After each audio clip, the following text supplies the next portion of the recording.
Hello, Canucks fans, and welcome back to another episode of the Canucks Conversation, brought to you by the great folks over at Zephyr Epic. You can use promo code HOCKEYSEASON, capital H, capital S, all one word, Hockey Season. That will get you $5 off your order at Zephyr Epic. That is Zephyr Epic. You can check them out on all platforms: Facebook, Twitter, Twitch, Instagram, whatever it is. They've got you covered for all of your trading card needs, so be sure to go check them out. Retail location in Surrey, but if you choose to shop online at zephyrepic.com, there's free shipping Canada-wide on any order over $50.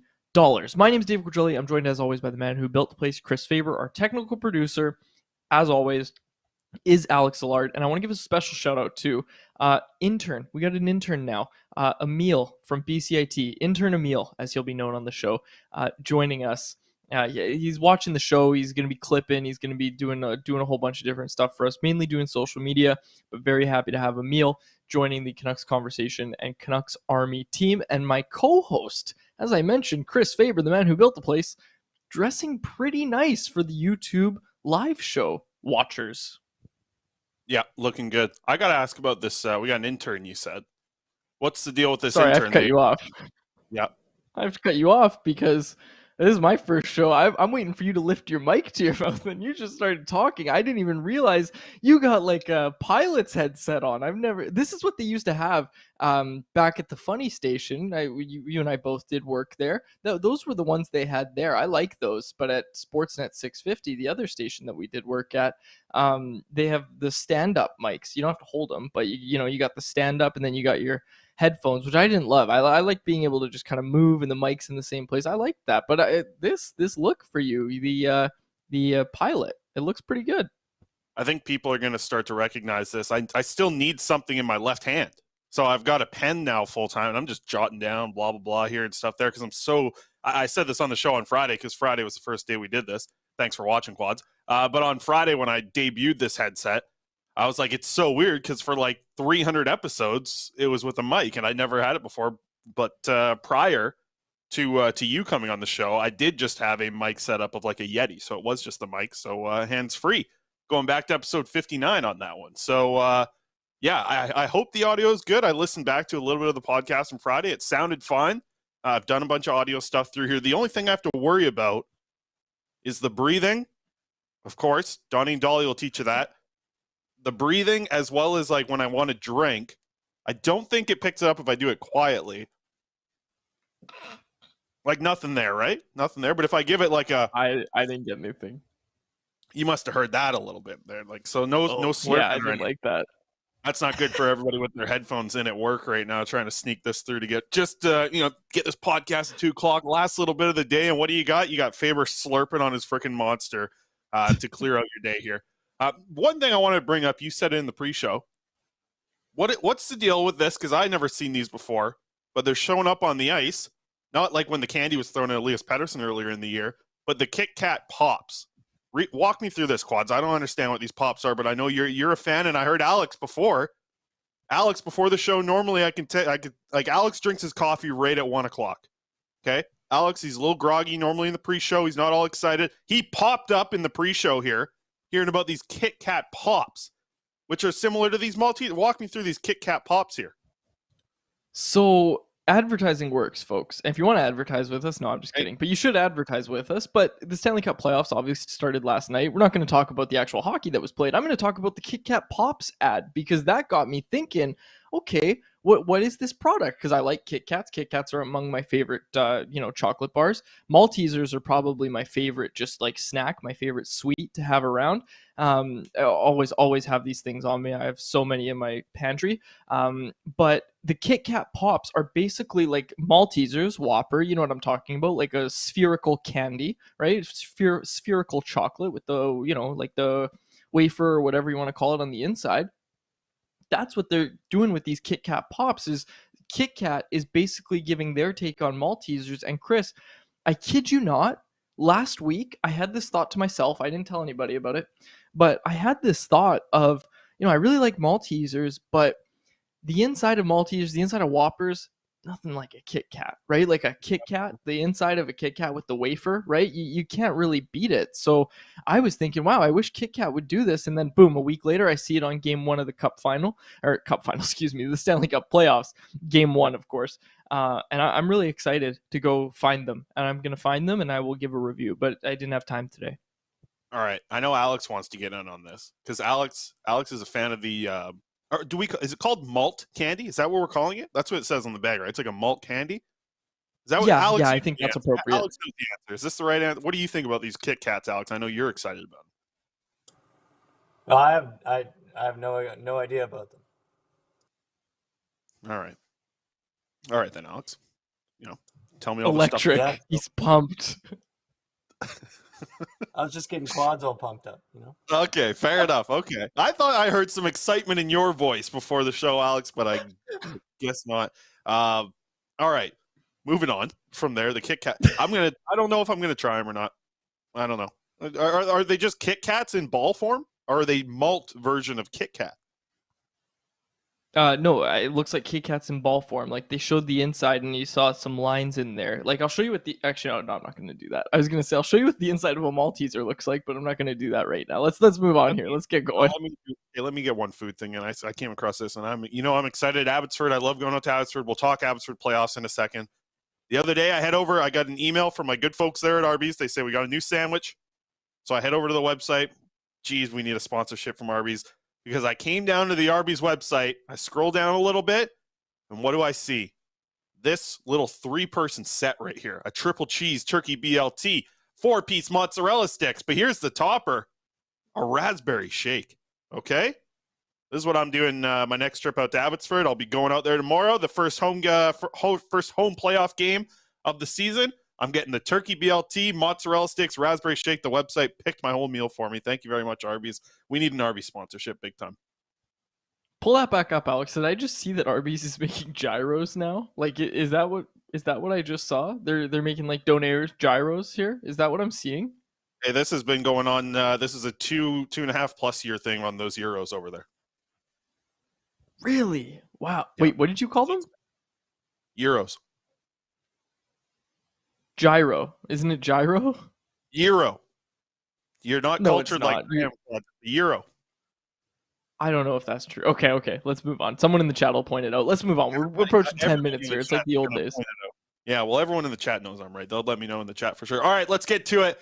I have it on the docket here. Allvin Tocchet to start, but I do want to start even prior to that, just with a couple little things. Some takeaways from the player availabilities that we had on Saturday as well, because Rick Tocchet, the head coach, and the general manager, Patrik Allvin, they spoke on Monday. I was there. You've gone through. You got 6 articles up at Canucks Army from the media availability, so we'll dive into that. But quickly over the weekend, the players did meet. I think we can start with the biggest takeaway, and I feel like everyone's kind of on the same page here. The biggest takeaway was probably the surprise of just seeing Tanner Pearson there in the first place. I was surprised that he was one of the players that came out to talk. Obviously, it's a tough situation for him because there's been no other media availability since his injury. All we've heard is a press conference with the president and some doctors, as well as Quinn Hughes speaking out saying it wasn't handled correctly. So, I mean, the Tanner Pearson situation to me was the big story. Did you take away anything from what he talked about? I think this is a sticky situation for both sides, and you can kind of hear the way that Tanner Pearson was answering some of the questions. I don't think this story's over and he's just going to show up next year and play. I don't think that's the way this story's going right now. I think there's a lot more to this, and there may be some NHLPA getting involved here with the situation.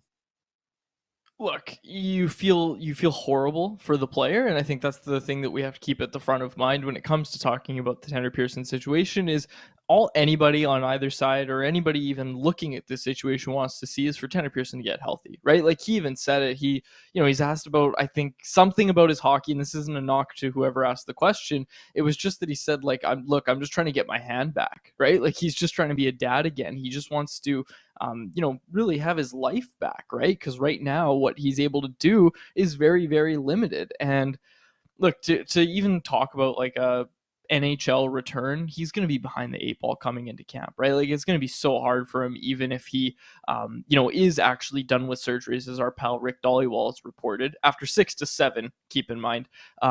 if he is actually done with surgery, he's still got some recovery. Like he's still not out of the woods yet, right? So for Tanner Pearson, I don't think anything really surprised me. I think it was smart that the organization let him speak. I'm not gonna, like, I know there's people saying like, why would they let him speak? It's like, because people want to hear from him, right? And look, we're not going to speculate or anything, but Pearson probably also has a say in that, right? Is saying like, yeah, I would actually like to talk or whatever, right? So look, with Tanner Pearson, all it comes down to is everybody wants to see him get better. There were no real surprises. I wasn't surprised to see that he didn't want to comment too much on the situation. But again, him not saying anything in the sense of all he said was, I'm not going to get into it, but the people who need to know how I feel about it type thing. Look, that speaks volumes, right? We've heard Elliot Friedman talk about how if he can't get another contract after this, Pearson may be filing a grievance against the Canucks. But again, there's still a year left on that contract. We're not there yet. So let's just kind of see how it goes for him in the summer. I think first and foremost, everybody just wants to see him get 100% and back to being his everyday self. Yeah, another takeaway was Elias Pettersson talking about taking the contract extension a little bit slowly. He said he'd like to hear in Vancouver. I think winning is something that's very important to him, obviously. It's something we've heard from him over the past couple of years, really, now about talking about his future with the Vancouver Canucks. Winning's important. Winning's very important to this guy. So we'll have to see how slow contract talks are really going. This might just be, listen, he's got a top-tier agent. They keep everything under the wraps pretty good. But we'll have to see what happens if they can get a deal done sooner rather than later. That's the hope for everyone. From hearing JP Barry on Donnie and Dolly just yesterday, sounds like Barry wants that 8-year deal. We'll see. The way the agent speaks for a player normally is pretty accurate. 8 years is be something I would love to see for Elias Pettersson. I wish you could sign him for 20 years. So we'll have to see what that happens there. Any comments on that? Or you want me to just move forward here, Quads? No real comments on that. But when we get to Brock Boeser, I got a lot on that. But no real comments on that. No surprises. Again, like that's the thing is these press conferences rarely actually bring anything where you're like, oh my gosh, like there's something that we really need to talk about. Look, Elias Pettersson, when it comes to that, I think even the thing that's more surprising about it is what Allvin had to say about it after. And what Allvin basically said was, we can come into next year and it doesn't really seem like the organization is in any sort of rush to extend him. And I don't know how much of a problem I have with that, to be honest with you. Talk to me in a couple months and we'll see how negotiations are going when stuff, of course, gets leaked and everything like that. But I don't think I really have a problem with that. Them saying, we're just going to take it slow and everybody's going to get to their summer and then we'll see what happens. Yeah, it's not, fire alarms going off, but it is just like, you'd like to hear a little bit more confidence about like getting this done. This is our guy. We're giving him a blank check, 8 years, whatever he wants. Like, do that. Do that for this guy. Do that for Elias Pettersson. Every Canuck fan no Canuck fan's going to look at the money that Elias Pettersson's getting over 8 years and be like, geez, that's a little much. Like, it's just not going to happen. Whether it's 10 million, 11 million, I think it's going to be lower than that. I think it's going to be in the 10s somewhere. And I think it's going to be a good deal throughout the contract. So we'll see what happens. And you mentioned, some stuff from Allvin that he commented on it as well. Feeling good about where they're at with him, which is a good thing. And we'll have to see what comes across there. I thought, speaking of coming across, I thought JT Miller came across really well in the player media availability, handling a couple of things, even the relationship with him and Pettersson. Kind of answering some of those questions. Just a couple little leadership roles, like especially when he was asked about leadership. I found this kind of interesting, too, to kind of tie it in. Felt like when the question about a captain or the question about leadership, whether it was asked to a player, whether it was asked to the coach or the GM, who was the first name that came off of all of them? It was Quinn Hughes. Quinn Hughes was the guy. Listen, Pettersson got mentioned a bunch as well. A lot of the times it was Quinn and Petey or, Pettersson and Hughes, but it was always Quinn Hughes was in the conversation. No matter if it was a player, the coach, or the GM, they all mentioned Quinn Hughes. I've been telling you guys for months, Quinn Hughes is going to be a captain. I mean, yeah, like absolutely. One thing on the note of those three names that you just mentioned, Quinn Hughes, Elias Pettersson, and JT Miller, is another thing that we heard Tocchet say was that the leadership group, those three guys, are spearheading the Canucks' efforts to get their players in early and ahead of training camp, ahead of the preseason, all that sort of stuff, skating early and making sure they're ready to actually hit the ground running. Chris, thinking back here, the leadership group was the last to arrive for those informal skates at 8 rinks, right? Like First, it was Vasily Podkolzin. I think Vasily Podkolzin was the first guy here. Then it was Kuzmenko. The Russians all arrived very early for the informal skates at 8 rinks. Thatcher Demko was here super early to work with Ian Clark, obviously rehabbing his injury and all that sort of stuff. Wanted to be ready for the season. Colin Delia here early.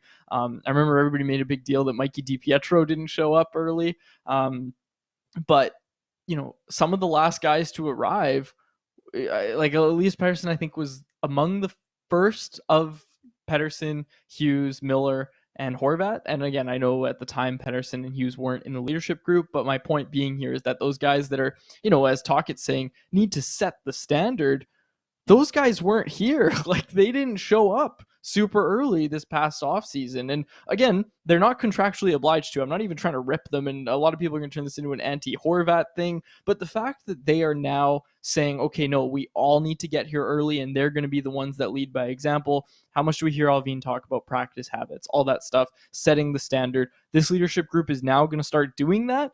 It kind of sucks that it took Rick Tocchet giving them a little kick in the butt, but it seems like it's working, right? So the fact that these guys are going to be arriving and, like Tocchet said, spearheading the efforts for everybody to get here early, you really like to see that if you're a fan of this team, especially when you consider what it was this past offseason, when, like I said, when players arrived late. Look, Bo Horvat didn't have a contract. You can't really blame him too much, but I think it's obviously a good thing that these guys are arriving when they are. And if you're taking in a ton of Canucks media and you're listening to all the podcasts and all the radio shows, you probably heard some of these clips, but we'll play some of the clips. I hate to reverse this on you, Alex, but we'll get the Tocchet on conditioning one loaded up here because you brought it up. Hey, like, they're going to be here early. We'll have to see. This is what Tocchet wants. This is something, I think, a standard he's set. This is no longer a country club if it ever was one. Okay, like Tocchet's I think this summer is going to tell us if this is a country club or not. Are these guys back here? Are they working extremely hard? Is a training camp something that, like, I thought they skated hard in Whistler? Do I think that it was an extremely hard training camp? No, not really. They had some scrimmages that I thought were pretty exciting, but practices weren't, like, they were high intensity, don't get me wrong, but they weren't at the level where we were like, oh my goodness, look at a Bruce Boudreau training camp. It really, challenges these guys. It was like, it wasn't that bad. I mean, it was a training camp. It was professional athletes going through a training camp to prepare for the season. They were challenged. I wouldn't say challenged to an extreme like we might see here with Tocchet. It wasn't like we saw Olli Juolevi in a corner starfish like we did back in Abbotsford when it was a Travis Green camp. And hey, we know Travis Green and Rick Tocchet are similar minds here. Like, I'm not going to be surprised to see some real bag skates with Tocchet. And that's not something we saw a ton with Boudreau. And Tocchet obviously spoke about the other level of fitness that this team needs to achieve. Also, Brock Boeser getting actually, we'll talk about that after. We'll talk about Boeser. Alex, let's play the clip. Let's play this clip from Tocchet. Let's get Rick Tocchet here on. Yeah, I mean, listen, I'm not throwing anywhere the bus. I just know from my past success, I've had failures myself and successes. There's a level of fitness that you have to achieve to go to the levels you want. And no, they weren't at that level. Are we getting there? I hope so, but no. All right, want to get to a couple comments before we get to the Brock Boeser stuff. Mad Saddis says, came in late, Faber looking spiffy, and quads with no hat. Mad Saddis likes the hair quads, which, by the way, feels like every week we come in here. I think Alex will agree with me on this. Every week we come in here, I swear you got a different hairstyle. Every Monday you show up and it's like, I don't know, you went and saw your aunt out there.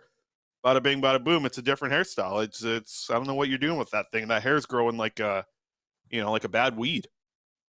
All this time off, he's got that glow back too. Look at him. Yeah, he's glowing. Look at him. He looks 19 again. Look at him. He's got that puppy glow. All right, let's move forward here. You mentioned Brock Boeser. Brock Boeser does not want to be traded, according to Brock Boeser. Does that change anything? That comment? I mean, it was a pretty firm comment from Brock Boeser. Does that change anything for this offseason here? Because he's a name who is going to be in the mix. I don't think it changes anything. I wonder, like, look, we know Ben Hankinson, his agent, has been contacting teams basically all season long about finding a potential trade suitor, right? And it's just hard to make a deal in today's NHL, especially with a winger who has commitments to him beyond just this season, right? We know there was some interest in Boeser, but it was nothing the Canucks were going to pull the trigger on. They chose to hang on to the asset at the trade deadline. I don't think that they're going to be in a rush to move Brock Boeser. I think it's going to be the same philosophy, Chris, where they're not going to move him for nothing. Like, they're going to want something good back. They still think he's a good player. He had a strong finish to the season. Look, like, let's just say that everything that was said this past weekend and on Monday by both Boeser and Patrik Allvin all suggest that Brock Boeser should have some trade value, right? Like, he finished the season really strong. He wants to be a Canuck. The Canucks seem like they're in no rush to move him. If a team wants him, they're going to have to actually buck up. It's not the same situation where, the agent's going to be trying to make a trade happen. It's just when Boeser said something like, I want to be here, and, kind of talked about how maybe that wasn't really the case earlier in the year, right? Like, that's kind of the insinuation that you pick up there. You need to at least see what you have, right? And I think a lot of people are going to be tired of hearing that, right? And the one thing I want to bring up is just that comment from Allvin about his offseason preparedness, Brock Boeser's offseason preparation, right? And he said he needs to change what he does in the offseason to actually be ready for training camp. And that quote spoke volumes to me. And it was really funny to me because there was someone a week or two ago in the Canucks Army comment section saying, the real problem with Brock Boeser is that he plays in that stupid Beauty League, the glorified beer league in Minnesota. And someone was pointing that out, and you hear Allvin say this.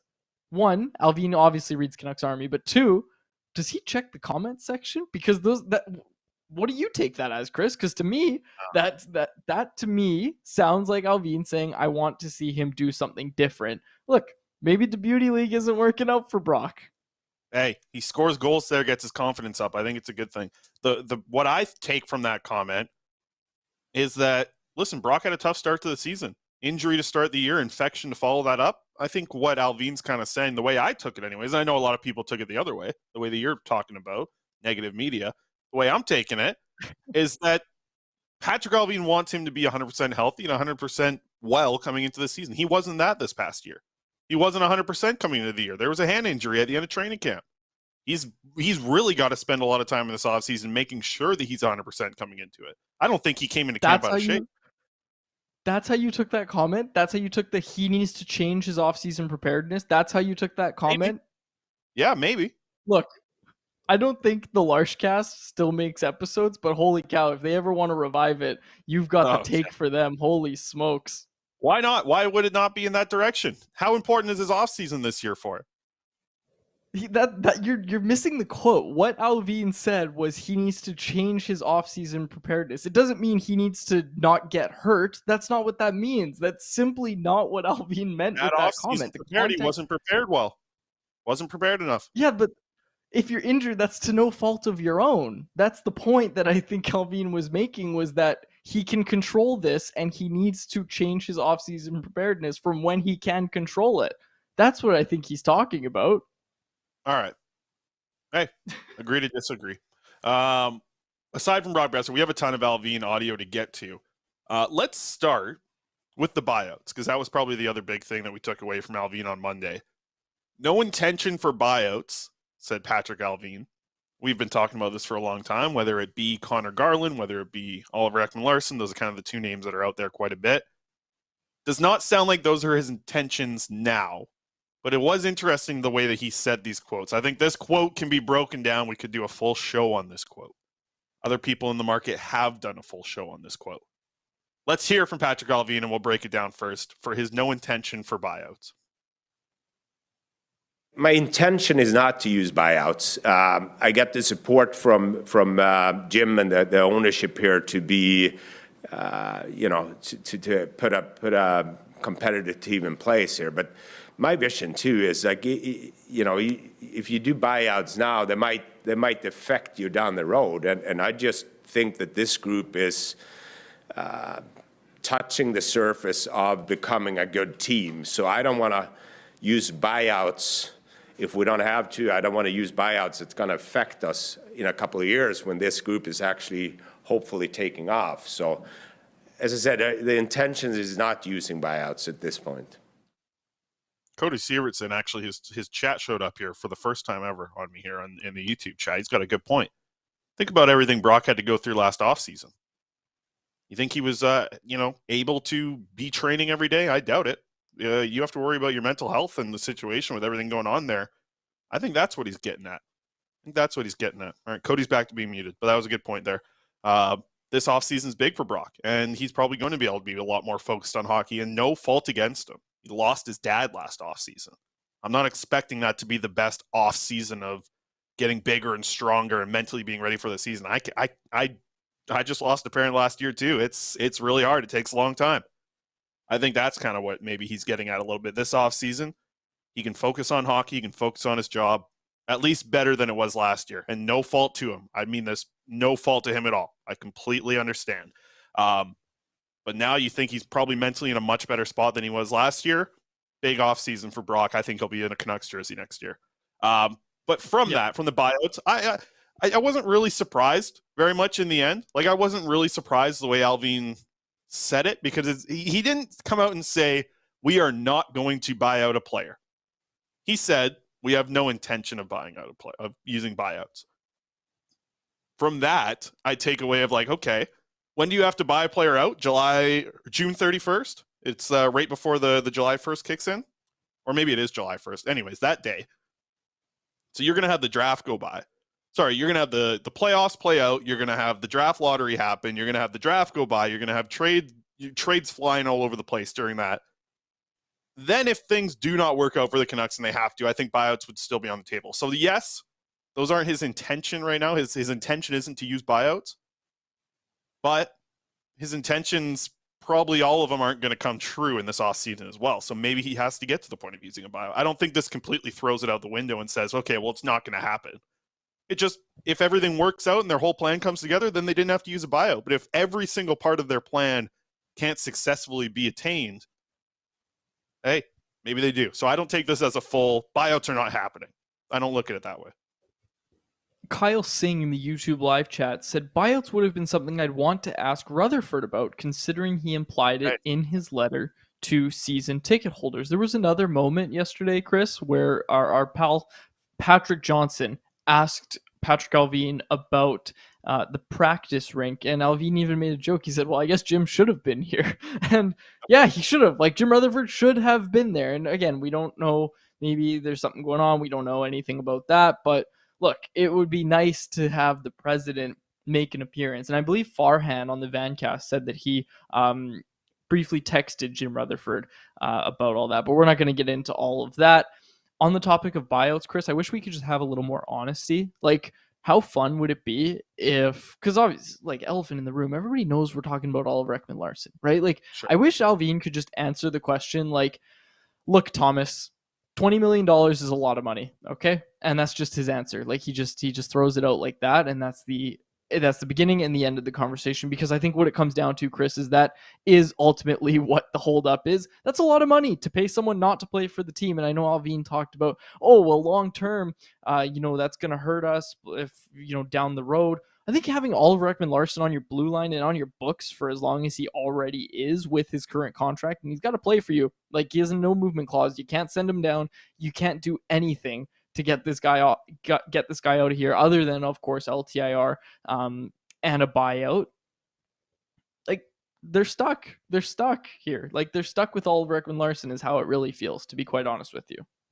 Yeah, and that's the thing. It's like, is it worse to pay Oliver Ekman-Larsson his wage for the next 4 seasons, or is it worse to spread 3.5 years worth of his salary over 8 years? And it's like, maybe biting the bullet's the better way, because you're not really getting that much cap savings in total, right? Like, you're going to have to end up dealing with, like $20 million plus, like you said, over the years here. It's like, yes, the money's going to be expensive anyways if you're just having him on your books as a cap hit. But at the same time, like, I don't know. I think the way that Allvin did say it was like, hey, he brought it up, like that 25-26 season where he's getting a cap hit of $4.7 million. you don't want that when your team's starting to go on the up. So I understand it. It just feels like the only way to get rid of this contract is a buyout. You cannot trade this contract. You cannot do anything with this contract. I think they are expecting this guy to come in and be on the third pairing and understand the role. That was something else that Allvin mentioned, was like, he sees what's going on here with Filip Hronek coming in ahead of him. Quinn Hughes doing what he's doing as a left shot guy. OEL doesn't have a big role next year. Can he be effective in that role? Very possibly, yeah. Like, he could very possibly be effective in his role that he's given next year. The problem is the role he's given next year isn't a $7 million role. That's not where he's going to end up playing next year. His role is going to be a guy that you could probably fill for $1.5 to $2.5 million. You're paying him at least triple that to play in the position that he's at right now because of his cap. So a lot of interesting situation. But like I said, with the buyouts, I just think it's going to come down to all the events leading up to the actual day where it's a possibility. And then we'll see. Are they all in for next season? If they are, if they're all in, they're buying out OEL. If they're not fully going all in for next season, which I don't think they're fully all in. They're kind of half in, right? They're not dipping their toes in the water. They're up to like their knees, but they're not diving in head first yet. But they are getting into the water of trying to be a competitive playoff team. If they buy out OEL, boom, they're diving in. They're diving in full on for next year to be a competitive season, because you're basically dealing with no money on an OEL buyout for next year. $140K cap hit. That's nothing. It comes back after that. A better analogy, Chris, I feel like, is they're up to their knees, but instead of water, it's quicksand. Because you can't just pull yourself out. You're going down one way or another. You're going down. If you're the Canucks, you're going to have to go all in eventually. You can't backpedal now. You made the trade for Filip Hronek. You're back at this loop. You're back at your knees, right? And, maybe, in past years when they made the Horvat trade, this past season, when they made the Horvat trade, maybe they were able to wiggle their way out of it a little bit, but then they sunk back in because they're going back toward being all in. But I agree with you. They're not, if they trade that first and buy out OEL, that's the thing. I think we can agree. That's when it's all in, right? Like, that's you going all in. You think this is a team. I honestly, I get it. I get it if they do it. I totally understand it. They have a young core that they like. Listen, I wouldn't be what I would do if I was in control of this team, but it's not going to blow me away when it happens, because it's very possible that it happens. It's very possible this team, the way it's run from top to bottom, thinks that they can be a playoff team next year that competes. And I'll tell you what, from watching a few of these playoff games already in the NHL, they needed a lot of work. A lot more work than I think they can accomplish this offseason. But I will not be surprised to see that first rounder get moved, OEL get bought out, and try and give yourself the best chance to win the Stanley Cup next season. And I just don't love that chance in the end. So let's move on. Anything? Okay, we got 4 things left. We'll touch on 2 of them. I'll let you choose. Do you want to go not trading Miller? We have to play that one, I think. You got to choose one of the next 3. Talking about Höglander, talking about the goalie situation, or talking about the medical staff. One of those 3, you choose. Alex will play it. Goalie situation. All right, so we'll talk about Patrik Allvin and the goalie situation. He was asked about it with Artur Silovs, with Colin Delia, Spencer Martin. There's some options here. There are certainly some options. We know we have our preferences. And as much as I want to use the tweet from last night, by the way, which may be one of the best tweets on the Canucks Convo account ever, because Brock Faber with that save last night, we are going to have a little goalie talk for you, Quad. So let's hear from Patrik Allvin. And Quad, I'll let you take this one away, Quads. I don't want involved on this one. Here's Patrik Allvin talking about the goaltending situation for the Vancouver Canucks. Yeah, as you recognize, Delia won a lot of games for us. Silovs came up there and played well, and Spencer Martin has shown that he's capable of playing well, and he's been playing well in Abbotsford here, the second part, and the addition of Tolopilo as a free agent goalie here. We obviously going to continue to talk, and Delia played well for us, no doubt about it. So let's start with Delia, because that's the name he finished with. I can see the Canucks, based on that press conference and a few other things, I can see the Canucks re-signing Delia and basically going into this season with the same plan that they did this past offseason, although this year you're going to have this upcoming season, I should say. You're going to have Seelov's a year older with NHL games under his belt, and I think it remains the same, Chris, where what I said before in what I was saying was not that Delia would be re-signed. I was assuming that Delia would go somewhere else. If they can get something done with Delia, we're going to see the Canucks come back with the exact same thing. But if Thatcher Demko goes down with an injury, instead of a tandem of Delia and Spencer Martin, we're going to see Seelovs get that call up. He's going to be playing a ton in the AHL. And hey, let's not just forget about the guy they just signed, Nikita Tolopilo as well.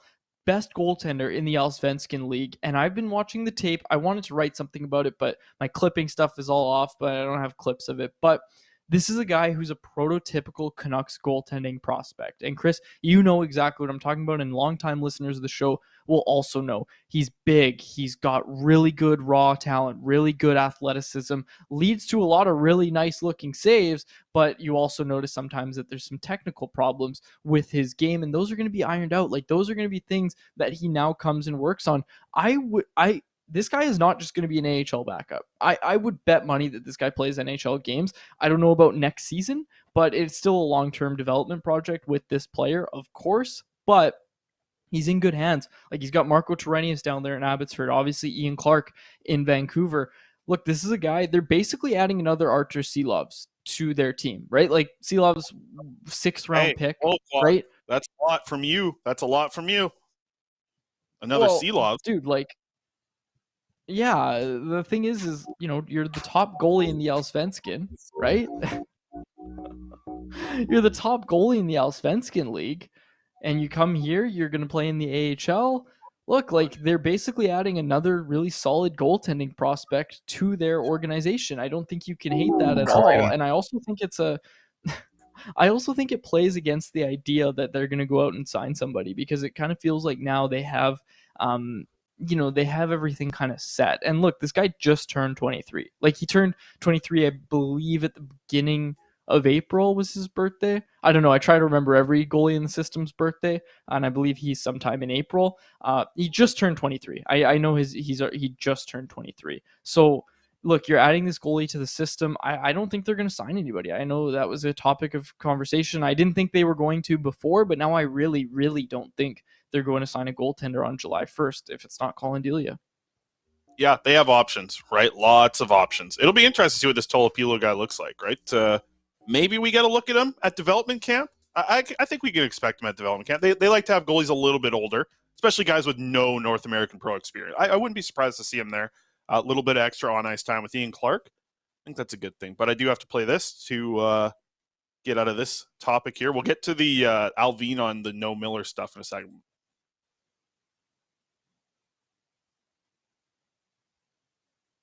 That's it. I just wanted to play the save. Beautiful Brock Faber save. My cousin Brock out there. There was no audio. No, damn. Well, people get it. People get sorry to the podcast again. I've been screwing it up for the podcast, folks. What's going on with the audio? Okay, I'll have a talk with somebody here. Let's get the final one here from Patrik Allvin. The shows we've been running here, we're not going to have a lot of time to wrap everything else up. We will hit everything quickly, but I do want to get this last audio in. Patrik Allvin, who I thought did a better job, had some jokes. This was part of him, talking about trading JT Miller. We got a Burt Cam over there as well. Oh, he's nibbling on his own foot, as puppies do. Here's Patrik Allvin talking about not trading JT Miller. I always listen to calls to improve our hockey club here. JT, again, since I get in here a year ago, I think he was traded everywhere, all the rumors. For him to block all that out, come back and be a big part of the leadership group here, the game or the last 30 games, how he played was pretty impressive. The two-way game, in my opinion, I think it's not that many player with that kind of skill set and the hardness in the league that JT Miller. So I'm very happy to have him here. But if anybody calls on, hey, Gretzky got traded too. I'm not saying I'm not going to trade him, but I'm very pleased to have JT Miller at Vancouver Canucks. I had a very good laugh. Couldn't control myself when Drance followed up and said, "So you're going to trade him then?" That was excellent stuff from Thomas Drance. You know what? I'm going to spend more time on Friday with Harm touching on this. I do want to get to some. We got a bunch of other stuff here. Alex is, he's in my ear. He's pissed. We haven't hit the second thing on the ticker yet. We have 5 minutes left in the show. So let's get to I'll spend some time quickly. Just give me like 30 seconds. Did you take away anything from the way that he spoke about JT Miller there? No, we're going to be doing this again. We know we're going to be doing it again. There was a report from Friedman and 32 Thoughts, obviously, that they were looking for 2 first-round picks and a prospect. You have to think that was Owen Pickering, and the Pittsburgh Penguins just weren't willing to do it. So no surprises there. I don't think he's going to get moved this offseason, but we're going to talk about it. I'm sure there's going to be reports, there's going to be rumors, and we're going to dive right back into it, I'm sure, in a couple months here. You betcha. All right. I'll talk more about Niels Höglander, more about JT Miller. We'll do a lot of that. Probably some more on Thursday, you and I. And then Harm and I will have big circle back situation there because we're going to spend a lot of time about the AHL on Thursday as well. Let's get to an AHL update. Quads, I know you're ready to get me rolling here. But first, as first reported by @QuadrilliD on Twitter, Christian Wolanin has been awarded the Eddie Shore Award as the AHL's outstanding defenseman this season. Quads, you're breaking AHL news, stepping on my turf. Check underneath your pillow for a horse head tonight. I'll be saying that. All right, Canucks and Condors, they end up playing tomorrow, first AHL playoff game at the Abbotsford Center for the Abbotsford Canucks and their organization. Super excited for tomorrow's game. What do you want to know, Quads? I'll give you, we got not a lot of time here, but what do you want to know? Talk to me about last year's playoff against the Condors and how it's different this year. Yeah, Bakersfield hosted all 3 games. They didn't need all 3 games, 2 games there. A lot of players returning. I think it's like 16 or 17 guys from that Abbotsford team last year are back here with the Abbotsford Canucks. And the interesting name, people will know this in this market, Justin Bailey, who played some games for Abbotsford last year, played in Vancouver as well last year. And the year before that, he was with the Canucks organization for a little bit. He's on Bakersfield, scoring a lot of goals as he does in the AHL. He'll be a guy that the defense needs to key in on. And that defense core for the Abbotsford Canucks, man, it's coming together extremely well for them. Like David Quadrelli broke today on Twitter, Christian Wolanin, he's going to be back. You got Jack Rathbone there. You got Zach Jatari, who's been a guy who plays a ton of minutes, an AHL veteran. He'll be in the lineup. Jet Wu, Philip Johansson's down there. Hey, they got a real good 6-man unit down there for their defense core, so it's going to be nice to see them match up. And they're playing good defense going into the year as well. What else, Quads? What else do you want to know? The X factors in this series, like who's starting in goal for Abbotsford, I think is the other one that a lot of people want to know. Yeah, I'm going to guess that it's going to be Artur Silas just from the way that he was deployed the week before. He got the opportunity to start in the midweek game. That was good for him to get an opportunity to go in there and then play on the weekend as well. I think they were warming him up for that kind of situation to play in. And it'll be interesting to watch some of the young guys as well. Abbotsford's got a lot of young players. I've talked about it throughout the season. It's been something fun to follow for this group, absolutely. But the Condors, they got like Dylan Holloway. Sounds like he's going to be down there for the AHL playoffs. He's not with the Edmonton Oilers right now for the NHL playoffs. Raphael Lavoie is one guy down there as well as a young player, and this guy named Tulio. They got some young players down there in Bakersfield. It's going to be a couple of young teams going against each other here with a lot of skills. So that'll be fun to follow in that one. Gets going on Wednesday. We're going to do a post-game show on Thursday. We'll spend a lot of time talking about the game. And I have an article up on Canucks Army right now from some conversation that I had with Danila Klimovich. Check that out. That was a great chat with him. Got some good quotes from his line mate, Atu Ratu, as well. Ryan Johnson gave some good stuff on the broadcast that I stole and put in the article there. And I talked to the head coach, Jeremy Colton, as well. Check that out over on Canucks Army. It's one of those articles that I am proud of for writing. I enjoyed writing it, which isn't all of them because I normally got a whip on my back as I'm writing most of my articles. Playoffs, NHL playoffs. We'll close out here. Or we got one more thing I'll get to after that. What did you enjoy last night from the game? I got 3 things. The Oilers blowing the lead was really funny. I feel bad for our Oily boy friends over in Edmonton, but it was really funny because it's good hockey, right? I was thinking that the Kings were going to be a really easy matchup for the Oilers. I thought the Oilers were just going to blow right past them. Look, that was really cool. That was really cool to see that. Obviously, the double OT as well in Dallas to Minnesota. That series obviously has some life in it with the Matt Dumba hit, which I guess we'll talk about at another time. I don't know. to me, that's a legal hit. I don't think it's necessarily clean. I don't think clean and legal are the same thing, right? And I think we've been saying it for a little bit now that if that's a clean hit, that the NHL rules probably need to change given what we know about head injuries and everything like that. But look, like that's a clean hit. And I saw someone bring this up on Twitter, like 20 years ago, that's just a hit because people are expecting to get hit like that, especially in the playoffs. So maybe 20 is even a lot, like even more recent than that. That's just a hit, right? And look, I hope Joe Pavelski's okay. It's just that, look, I know the game's changed and I'm all for the conversation of some sort of rule change so that hits like that aren't allowed in the game. But given the rules right now, I think you could argue that it was a little bit late. I don't even know if that's really the case.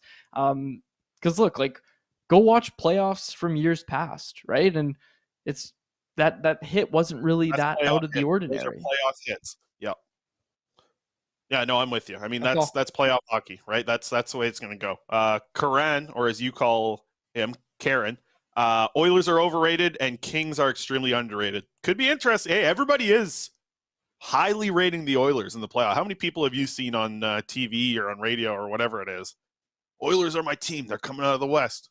Hey, they're a good team. And I thought I tweeted out last night. They were playing with their food last night when in that game, and they ended up choking on it. So, John and John, this is another one. Sonny Demott brought this up. John and John doing the Boston game. Shout out to them, even if it is Boston. Yes, they were one of the three things I wanted to bring up. You touched on the Wild and the Oilers game. The OTs were a lot of fun to roll into those two last night. That was a blast.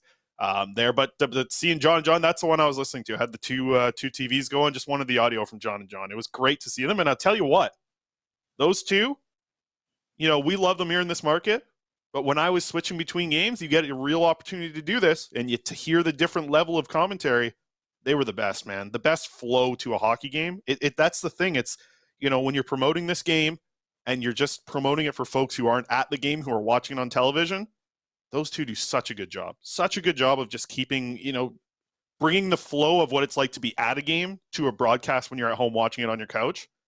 John and John's so good at that. So yeah, I didn't like seeing them in a Bruins jersey last night, but it was good to see, good to hear them on the call anyways. You mentioned it, Minnesota beat Dallas. The Bruins won their game as well. We'll probably circle around a little bit. It'll be interesting to watch the Leafs play tonight. We'll touch on some stuff on Thursday's show, which will be our next show. Finally, we can get the video up, Alex, of the Lekkerimäki goal.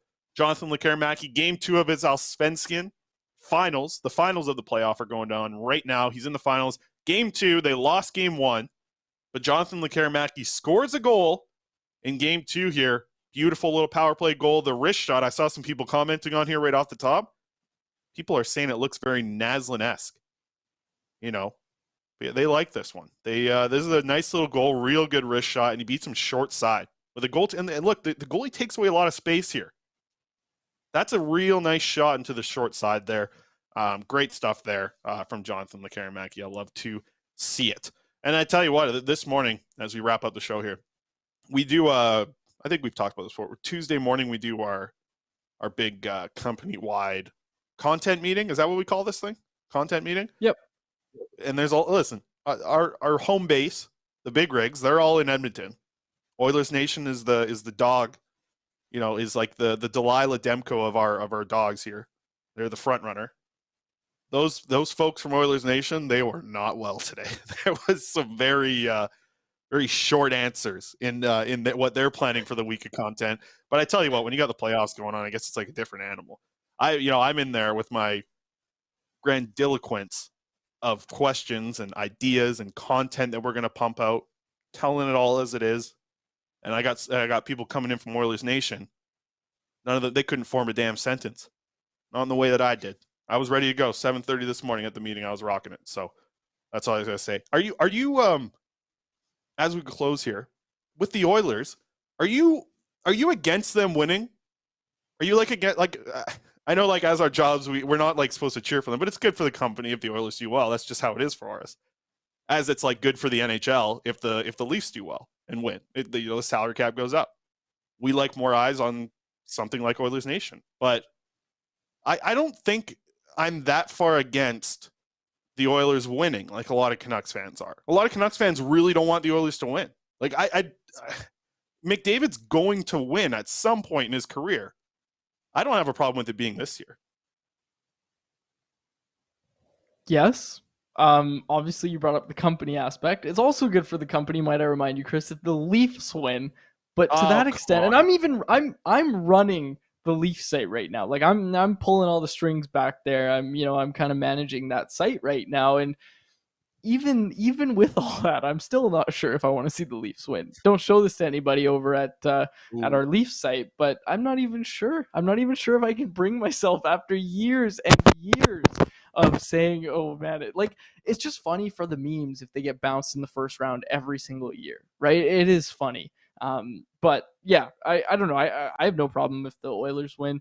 I still probably, if I'm being honest, do have a problem if the Leafs win, just because the coverage and everything we're gonna hear about it on the national sports networks, right? Like the sports networks that do the whole country. Just imagine what we're gonna see if the Leafs just win one round. Like there will be documentaries made on them winning one round and slaying the dragon and beating the Tampa Bay Lightning. They're legitimately, it to be true. That's why I think we still have to say, yeah, it's okay if the Oilers win, not so much if the Leafs win. I don't want the Leafs to win. I don't want Alex, where are you at with the Leafs winning? Because you're in Ottawa. You're an Ottawa guy. Are you very anti Maple Leafs?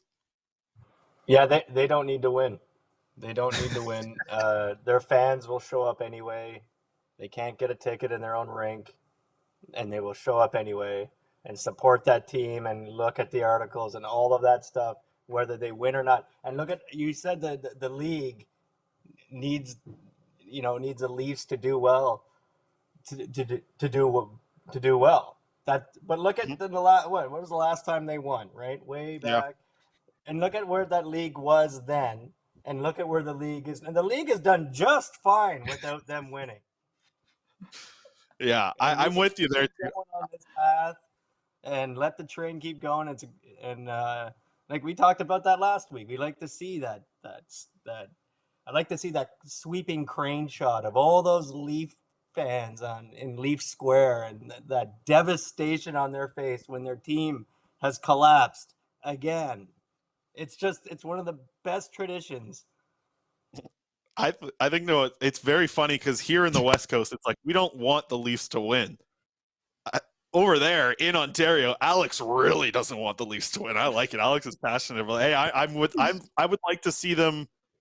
Like I would love for this. Is this not the best possible story for everybody outside of Toronto? It's like they get to Game 7. I've said this before. There's some good things, some bad things. If they lose in Game 7 to the Lightning, that's one thing. But imagine if they win and they win in 7 games and they're rolling in to play the Boston Bruins fresh off a sweep with like a week of rest. Like that would be awesome too. Like there's some situations here. The Leafs are going to have to battle some demons to get to the Stanley Cup final, and I don't think they can handle these demons. I have a feeling they probably know. Like you're matching up against the Lightning, who are proven winners to start, and then you're following that up with the Bruins. Yeah, right. Good luck. So I'm not really worried about them winning the Cup. They can win a round if they want. I think they can slay that Dragon or whatever, because the Dragon is absolutely going to slay them in the second round, and the Dragon is the Boston Bruins. All right, we got to everything. Jonathan Lekaremaki goal, that's all good stuff. Elias Pettersson still going to join us on the show later this week, so we're excited for that. The left shot defenseman, Elias Pettersson, that is, joining us from Sweden. He's excited to come back on the show. I'm excited to have him. He's a great interview. So we'll get to him later on in the week. And yes, I saw that earlier. The word of the day today. Grandiloquence. Oh, good word. I tried to sneak it in earlier, but I got it in there at the end. We'll take it there. Bert Cam to finish up. I don't know. Are we doing the tank? Are we still tanking out of here, Alex? He's got it ready to locked and loaded. I bet we can tank our way out of here. Even though we can't. They're not. There's no games to tank anymore. It's a good point, but now it's kind of awkward just going out. What did we used to finish with? We used to have some music to finish a show, right? I can't remember. We got Bert. Yeah. We almost had a. Hey, there we go. Eagles. Look at this. The quad cam.